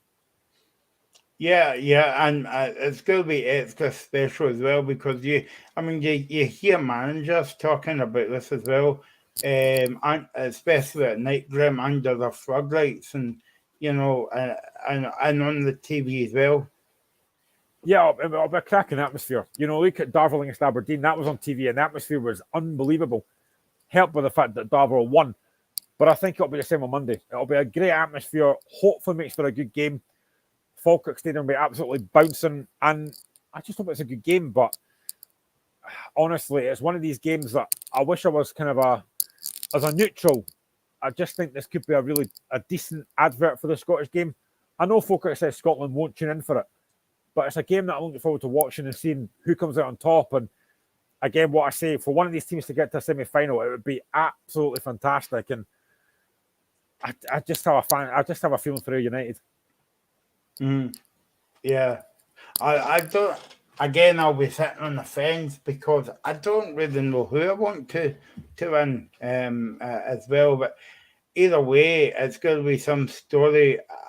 Whoever gets to the semi-final and a good story for Scottish football, and because I mean down the years, it's obvious that the big teams get to the latter stages. I'm talking about Aberdeen, Hibs, teams like that. But it makes a bit of a difference as well, So technically speaking, Graham, this is a cup final for Falkirk in the air.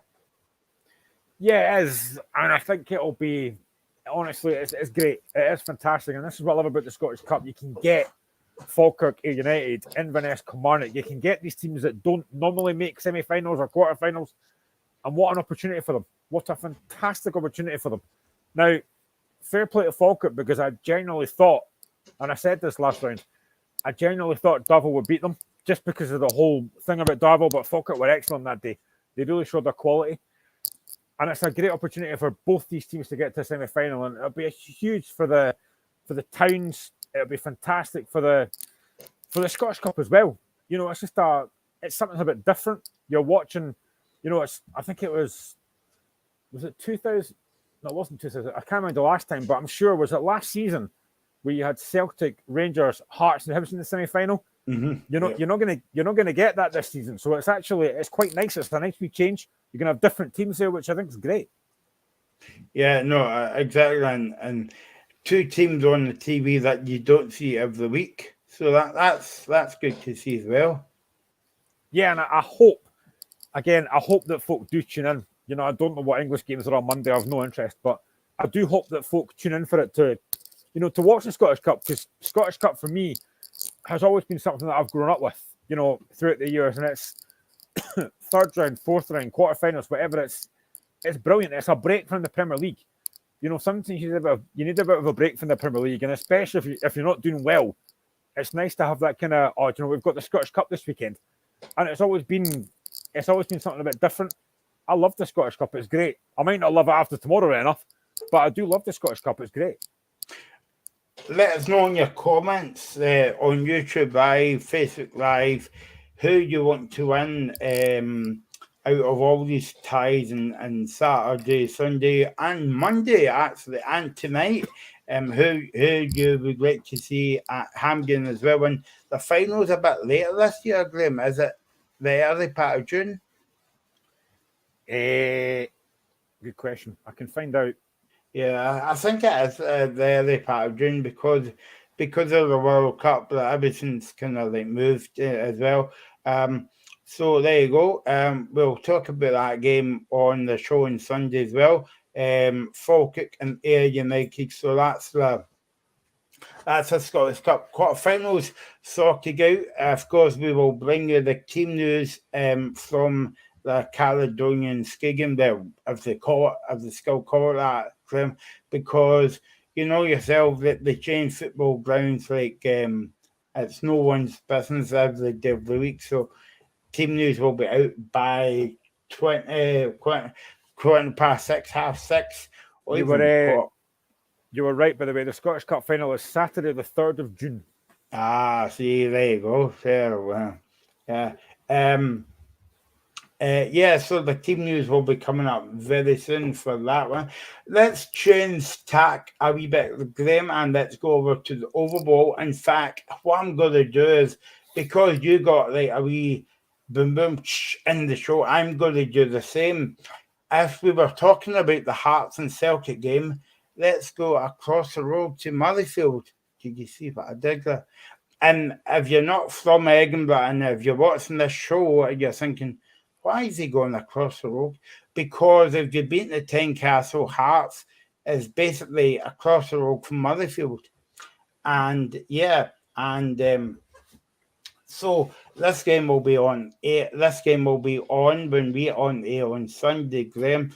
Looking forward to this one. Scotland against Ireland, and it's a must-win game for Scotland.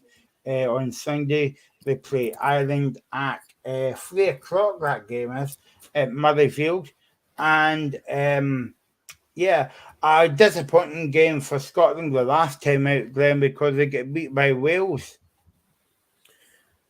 Yeah, I mean, I think they've done. Was it no France they got beat by? France, sorry, yeah. I mean, they were 19-0 down, and I didn't give them a lot of hope. They did come back. They did well to come back, but again, I was so optimistic, so hoping that Scotland could win the Six Nations, and then France happened. Yeah. But yeah, it'll be a difficult game. You know, Scotland Ireland is always a big game. I just hope Scotland can kind of finish the tournament strongly. The France game was disappointing. I mean, again, they did do well to come back in that game, but they just didn't have enough. But this will be a very different game. You're playing against an Ireland team who, at the moment, are on track to win the Grand Slam. You know, they've not lost yet. So this is a big game. The Scotland squad for this, I'm just looking at it now, is Hogg, Steen, Jones, Tupilotu, Van der Merwe, Russell, White, Schumann, Turner, Z. Fagerson, Gray, M. Fagerson, Ritchie, and Dempsey. You've also got Stuart Hogg, Scotland's record try scorer, will win his 100th cap, having made his debut against Wales in 2012. So yeah, it'll be a difficult game, but I think Scotland have done well this tournament. I think we've had a lot of positivity in the camp. Probably more people now are turning around to the fact that Gregor Townsend is a decent coach. So yeah, it's going to be a big game, but Scotland Ireland always is. You know, it feels like kind of a local rivalry. It will be a difficult game, but I hope, being at Murrayfield, that Scotland can win this game, but it'll be difficult because, you know, Ireland are unbeaten so far, so it's going to be a huge game. Yeah, the last time Scotland got beat by France, as you say, 21-32 over in France. And if they won that one, Graham, then they could have had a chance. They still got an outside chance if they beat Ireland on Sunday, but it's going to be a big if. Yeah, it will be. I mean, I think the kind of positivity from the first few games was dampened a little bit after that France game, and I think the way we lost it as well, because we did do so well to come back into the game, just didn't do enough. You know, you can't go 19-0 down against France and expect to win. So it was difficult, but you know, I think there was positive to take the fact that we did come back. You know, we didn't let the heads drop. We did come back. So I would love to see Scotland finish the tournament strongly. I think we've got Italy as well coming up as well after this. So yeah, I would love to see Scotland. Yeah. I would love to see Scotland. You know, we have done well. We're building up to the World Cup, so we have got a lot of positivity. But that France game was just such a disappointment, because I genuinely thought if we win that, we've got a real chance here. And then it was so deflating to lose the game that we did. And it's going to be a big game for Stuart Hogg, because I'm reading here that this is his 100th cap for Scotland. He made his debut against Wales game back in 2012. Did you just skip over the fact I said that about 2 minutes ago? Oh yeah, right. Okay, sorry. Yeah, I must have been away at the shops when you said that. Yeah. Yeah. No. Please do. Yeah, you're more the pal. Yeah. So. I mean, I was about like you, like going into the France game. You were hoping for a good performance and a good win. Played well, get beat, but you were like deflated a wee bit. You were, because I think, as I said before the game, I thought there was a lot of positivity around Scotland. You know, winning those first two games against Wales and England, and you're thinking, oh, we've got a chance here. And it was just so deflating. You know, France, we know, are a very, very good side. But it was so deflating to be like 19-0 down. I think a lot of Scotland fans thought, oh, well, that's that done. But as I said, to be fair, the way that we came back was encouraging. You know, the heads didn't drop. We came back against a very good French side. So we gave ourselves a bit of a chance, but we just didn't do enough. But it'll be a different game on Sunday. We're against a very good Ireland side who have a chance to win the Six Nations. It's going to be a very difficult game, but again, you've got Johnny Gray and Richie Gray will form Scotland's second row. I'm just trying to see in the comments from Townsend here. Jack Dempsey comes in at number 8 with Matt Fagerson switching to blindside. Townsend said Dempsey's selection was motivated a little by the power of Ireland's pack, but more to do with the Australian-born forward's performances as a replacement in 3 previous games. We feel Jack has done really well off the bench and been training at really high level, said Townsend. He's been consistent in his play and integrated well with the group, and we feel it is the right time and the right opposition for him to start. I think for me, one of the probably, I keep going back to the, was it the England game or was it the Wales game? I can't mind. But when Van der Merwe scored that unbelievable try, which is a massive highlight for me this tournament so far. And I think if Scotland could do that again on Sunday, it would be fantastic. I genuinely thought, I didn't know how Scotland would do this tournament. I really didn't. I thought if we can not finish bottom and get the wooden spoon, that would be great. We've performed a lot better than I thought. And probably a lot of Scotland fans thought as well. And building up to World Cup, there's no reason we shouldn't be optimistic going into that. But I would love a performance on Sunday. And again, probably like football as well, just win the game. If you win the game and don't play well, you're happy with that. But if you win the game and play well, even better bonus. Yeah, and as you say, Graham, it's a good warm-up to the World Cup because is it not in September this year? So, yeah, it'll be good to... And also, if you think back to the last World Cup, I think Scotland missed out in qualifying for the next round.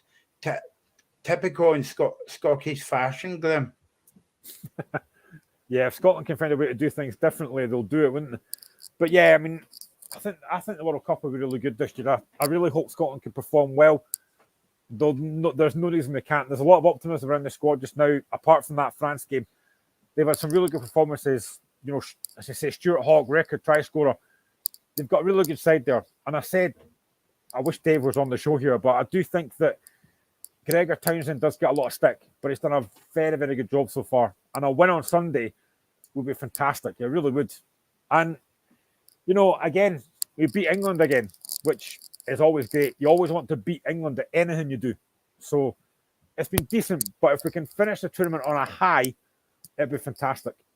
I think if we didn't win on Sunday, what I hope we do against Ireland, it's going to be tough. But I think for me, you would take out the Six Nations.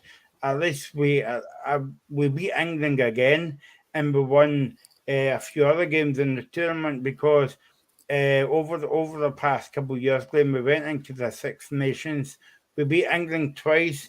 We finished bottom. And we've got a Wigan more spoons than I've got in my kitchen at the moment, I think.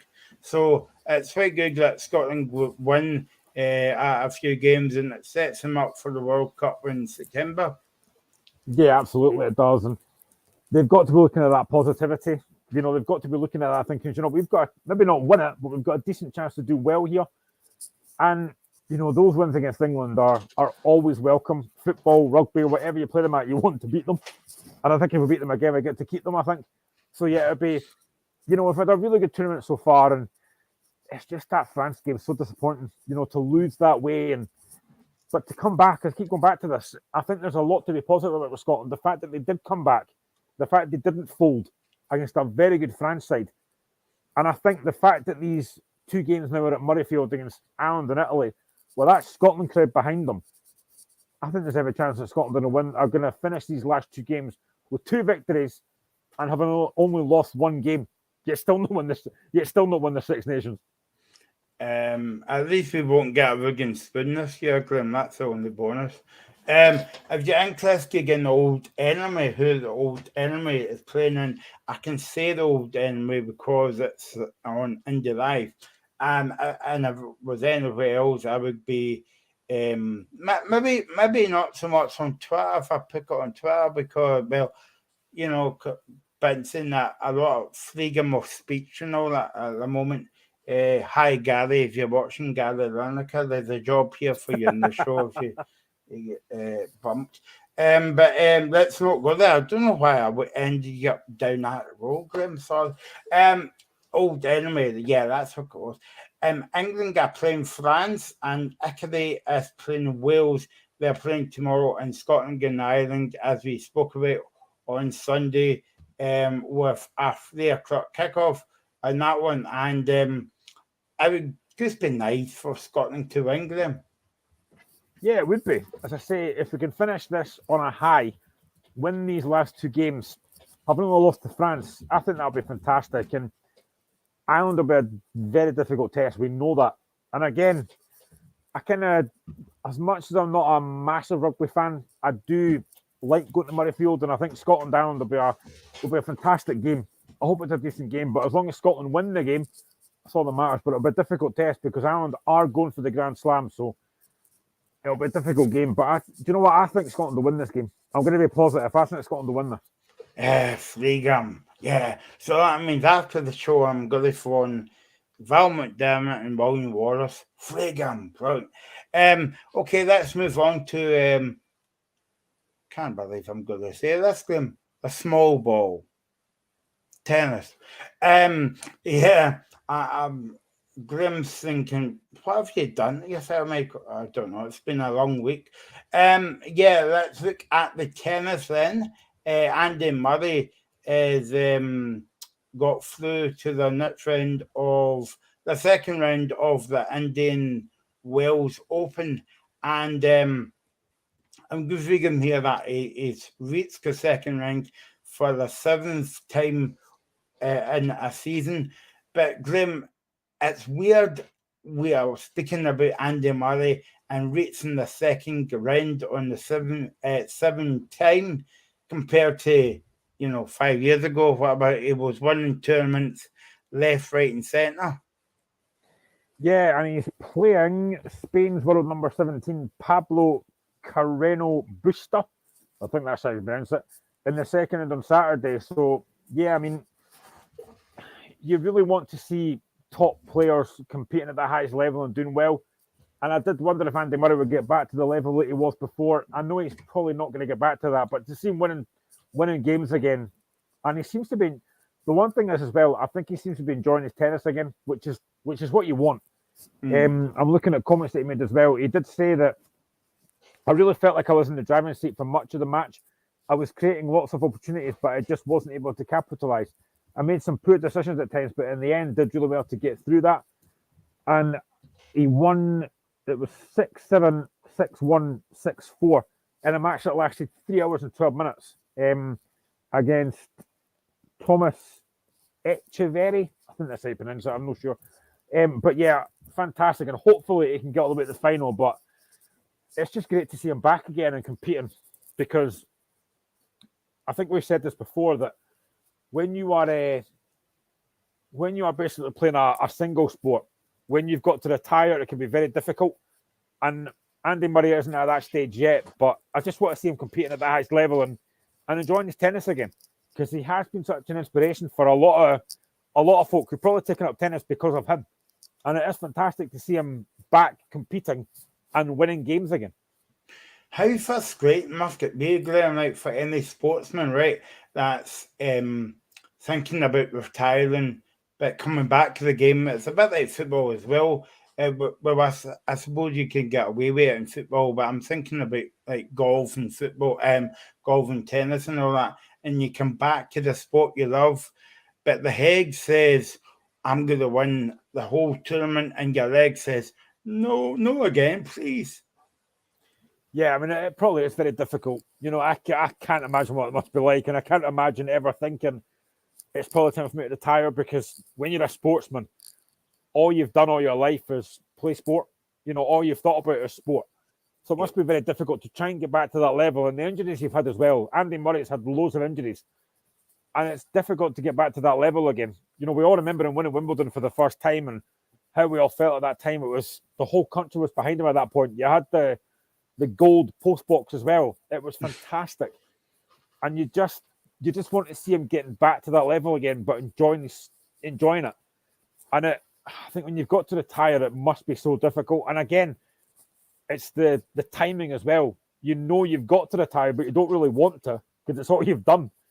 And yeah, I think for Andy Murray to come back, and there's been frustrations. I think he would say that himself. There's been a lot of frustrations that he's not really been at it, just because he's you know, he's not getting older, he's not getting younger. You know, the legs do go. And at times you've got to think, when's the time I should probably think about giving this up now? And it must be difficult. It really must be difficult. And for any sports person, I think when you're in a team sport, it's different. But when you're playing on your own, it must be really difficult. Yeah, no, definitely. I mean, just looking up there, like, it says that he's reached the second round 7 times. But like as I said to you earlier on, you know, it's hard for me to read that and put that into context, because if we were doing the show about 5 years ago, we would say, "Oh, Andy Murray had reached his fifth final or something." Yeah, it's funny because like every Wimbledon, like years and years ago, when he was like he's first competing, like first round and stuff, I just thought this will be an easy win. But now it's like for Andy Murray, there's no such thing as an easy win now, just because he's getting older. There's a lot of younger people coming through now that kind of want to take his mantle and want to beat. You know, they want to say, "I've beat Andy Murray. I've beat one of the a long time." So it must be difficult, and I just hope that when he does say, you know, when he does retire, he'll be remembered for a lot of good things. But it will be very.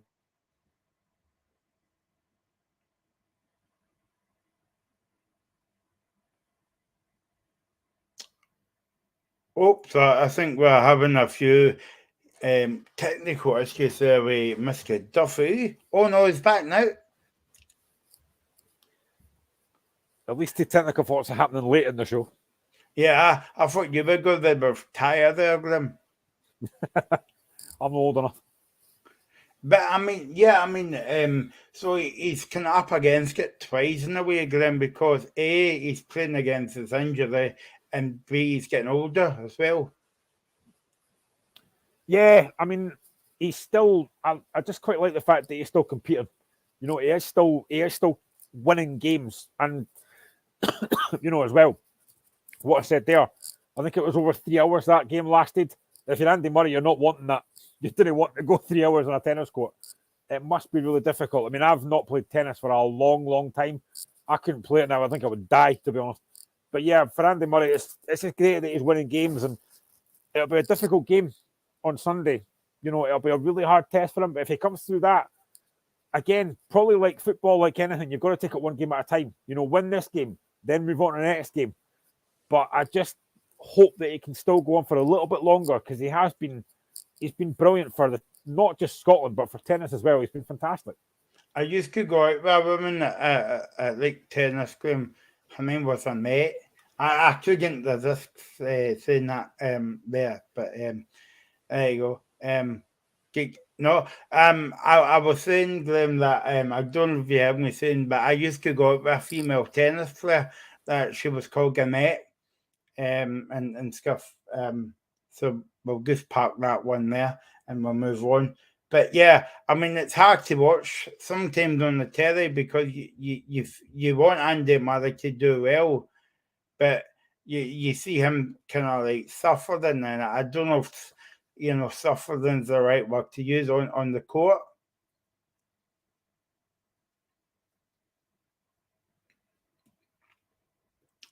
Now, either Graham is falling about laughing after that joke, or maybe he is just froze, or maybe he is going to retire. So he's hopefully we'll get Graham back very soon.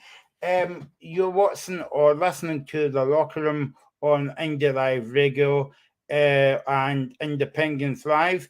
Don't forget, you can tweet us at The Locker Room Indie on Twitter. That's The Locker Room Indie. And Graham, and we've there's only 2 Grahams.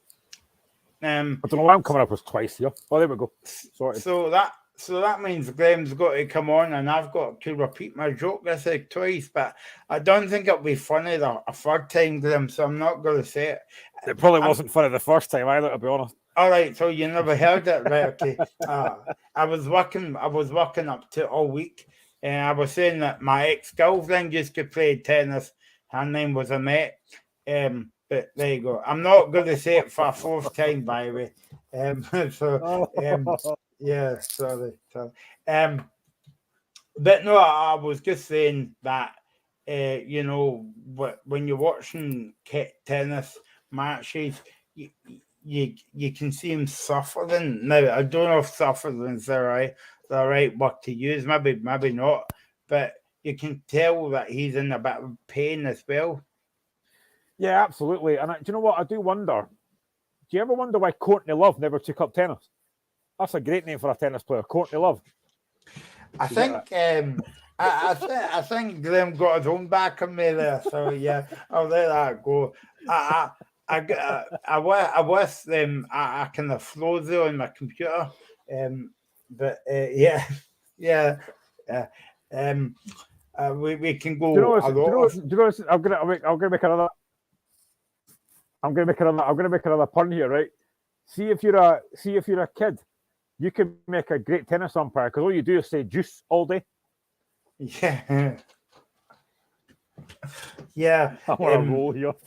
But I mean, I don't call my partner Love because that's a bit kind of, yeah. We can be here till Sunday, by the way, Graham, talking about. Imagine how many jokes you can get out of sports like tennis. I'm thinking about snooker. Don't worry, I'm not going to go there. Maybe football as well. Yeah. Let's get a show on that one time. That could be very funny. In fact, that's not. I'll tell you. We'd probably get cancelled if we did that. Yeah, I'll tell you off here when we finish at 7 o'clock. It'll be safer. There you go. Yep. Charlene and Gianni's names just come into my head for some reason. But get me away. So we're talking about tennis, but you were saying, Graham, about Andy Murray went 5 sets, but did you not go 5 sets twice in the Australian Open? I seem to remember that. Yeah, I think he did, and as I say, it must be hard on them legs. That's the last thing you want when you get a bit older and your legs are starting to get a bit weary. You do not want 5 sets, and especially when you're playing against like younger folk who really want to beat you. You know, they want to kind of say they've beaten Andy Murray, one of the best players that we've had for a long, long time. So yeah, 5 sets is the last thing you want. I'd be hoping that doesn't happen on Sunday. They get taken to 5 sets. Just get the job done quickly. Especially in the heat as well, Graham, in Australia, you know. But I mean, fair play to Murray, you know. He managed to battle through. The second time was a bit kind of a bit of a long shot. But I think like if that was old Murray, if that was if that was old Andy Murray that we all knew and loved, I think that he would have won that second round as well. Yeah, absolutely. And I think we talk about retirement, but Andy Murray's played in Australia that much. He might as well stay till I'm a Celebrity comes on and just join I'm a Celebrity. He'd be great in the job. Yeah, no, exactly. Yeah, me and Graham's available for the Glasgow Comedy Festival, by the way. Just email our agents, and because the comedy festival is coming up in March, and we can actually do a locker room comedy show. That would be pretty funny. We could do a double act. Yeah. Maybe not me and you, but maybe some girls. And also we said this last year as well, Graham. Do you think this would be Andy Murray's last Wimbledon? I think it probably will be. I don't see him lasting much longer after this. And I hope that, again, he gets to at least the quarterfinals. But again, it's just the whole, it's not the ability, it's just the legs. That's the only thing it is. It's just the legs that have probably gone a little bit. So yeah, I do think this will be his last one. And he'll want to make it a good one. As I say, if he can get to, I'd imagine he'll probably get through the first few rounds. If he gets to a quarterfinal, semi-final, I think he'll be delighted with that. Yeah, no, definitely. Another bit of news, Graham, that I don't know if you saw this as well. I only knew about it today. A wee bit of women's sports here. Hannah ranking is boxing tonight. It is on the BBC iPlayer and website, and the kick. Well, don't know what they call it in boxing, fight off time or whatever.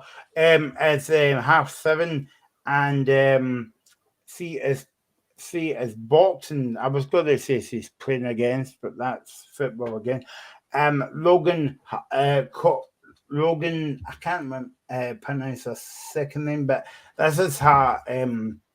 This is her fight. She's fighting tonight at 7:00, and it's in England as well. So we wish her well on that fight. Okay, moving on to disability sport. We haven't spoken about that for a wee while on the show, and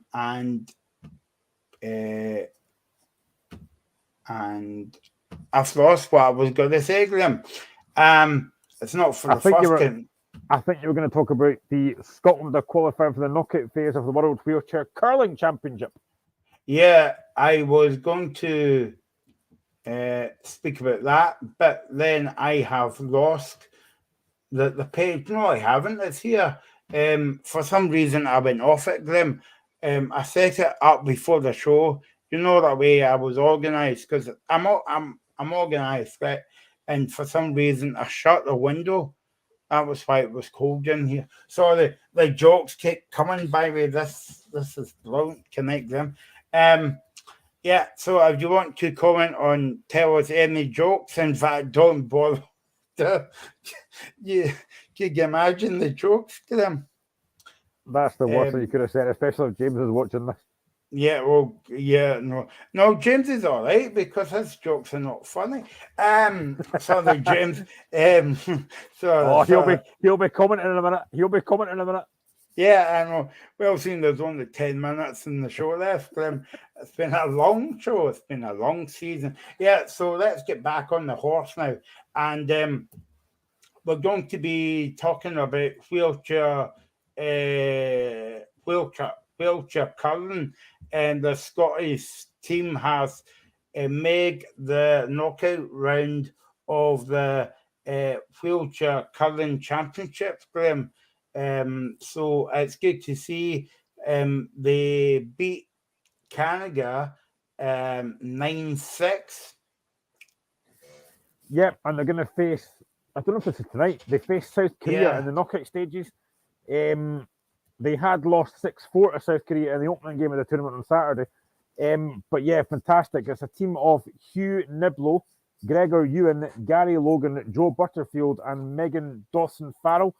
So yeah, absolutely fantastic. I'll just see some of the comments here.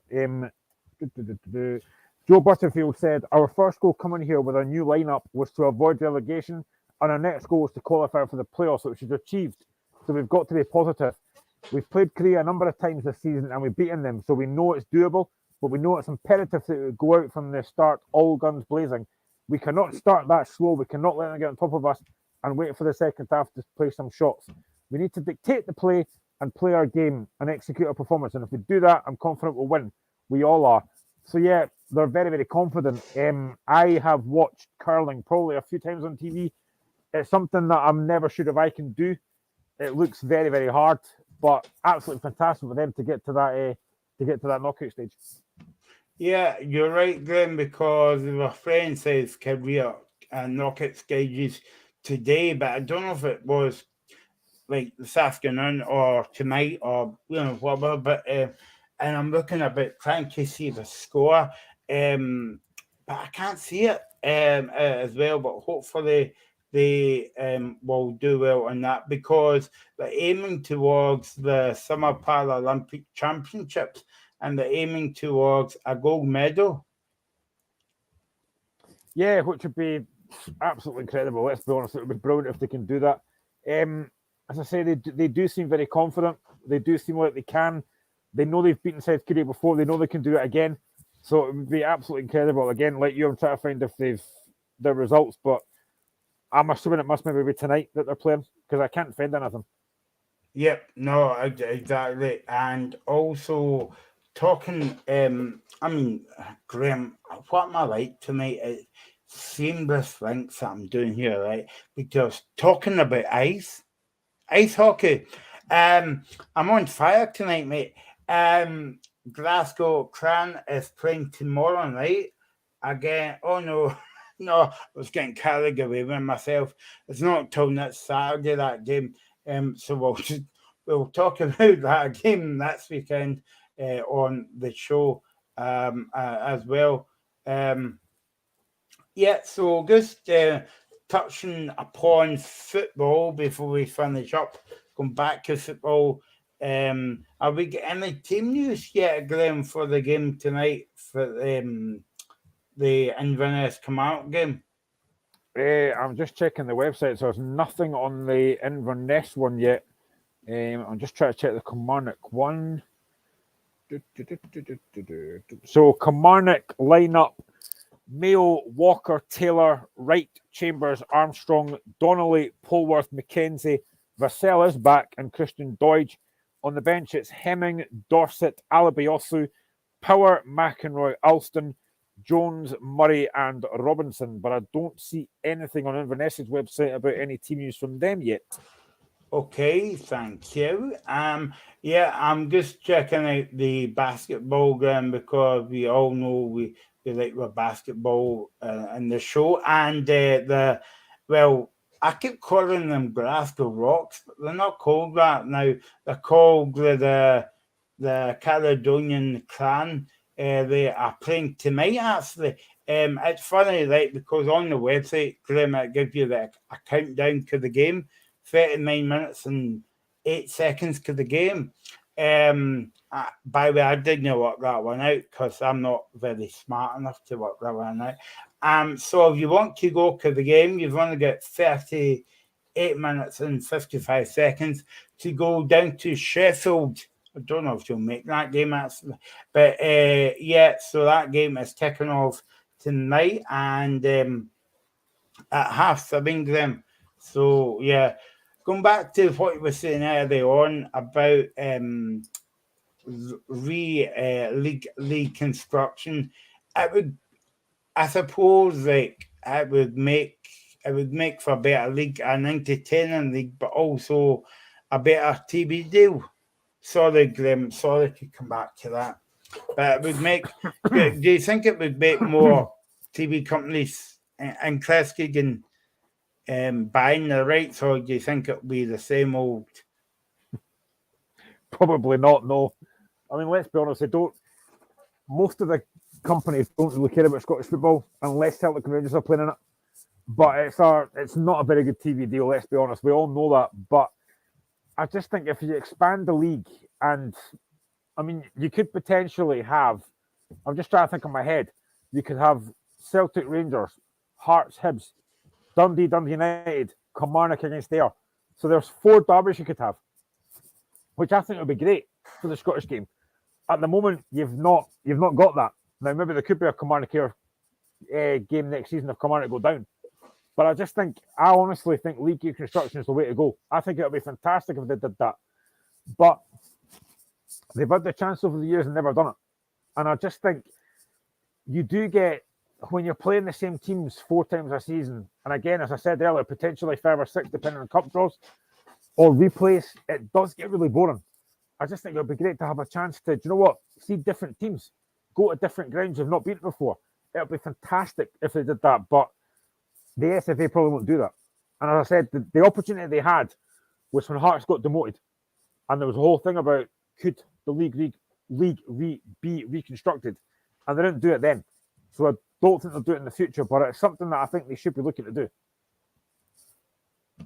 Something that we spoke about on the show last week, Graham, and we might speak about it again and again and again and again. And this show's all about sport.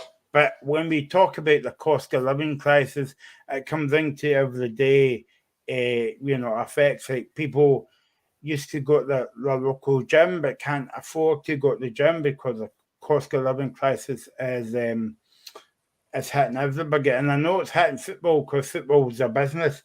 But Hearts and Celtic game tomorrow, £30 a ticket for the game.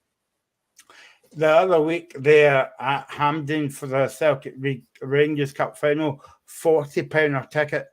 Do you think that, and obviously if it's a Celtic Rangers game or a Hearts and Celtic game and Hearts and Hibs game, I wouldn't mark if fans would pay over the backwards just to go to the game. But do you think that, do you think it's not really fair for football fans to pay that money, especially if people is not working or ill health or, whatever?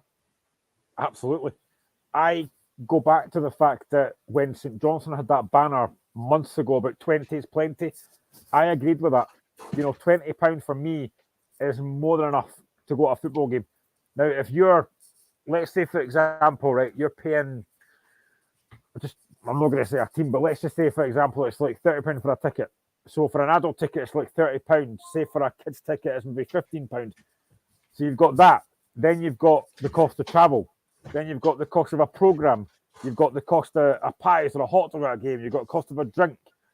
You're maybe paying £60, £70 for a day out, which is it's far too much money. It really is.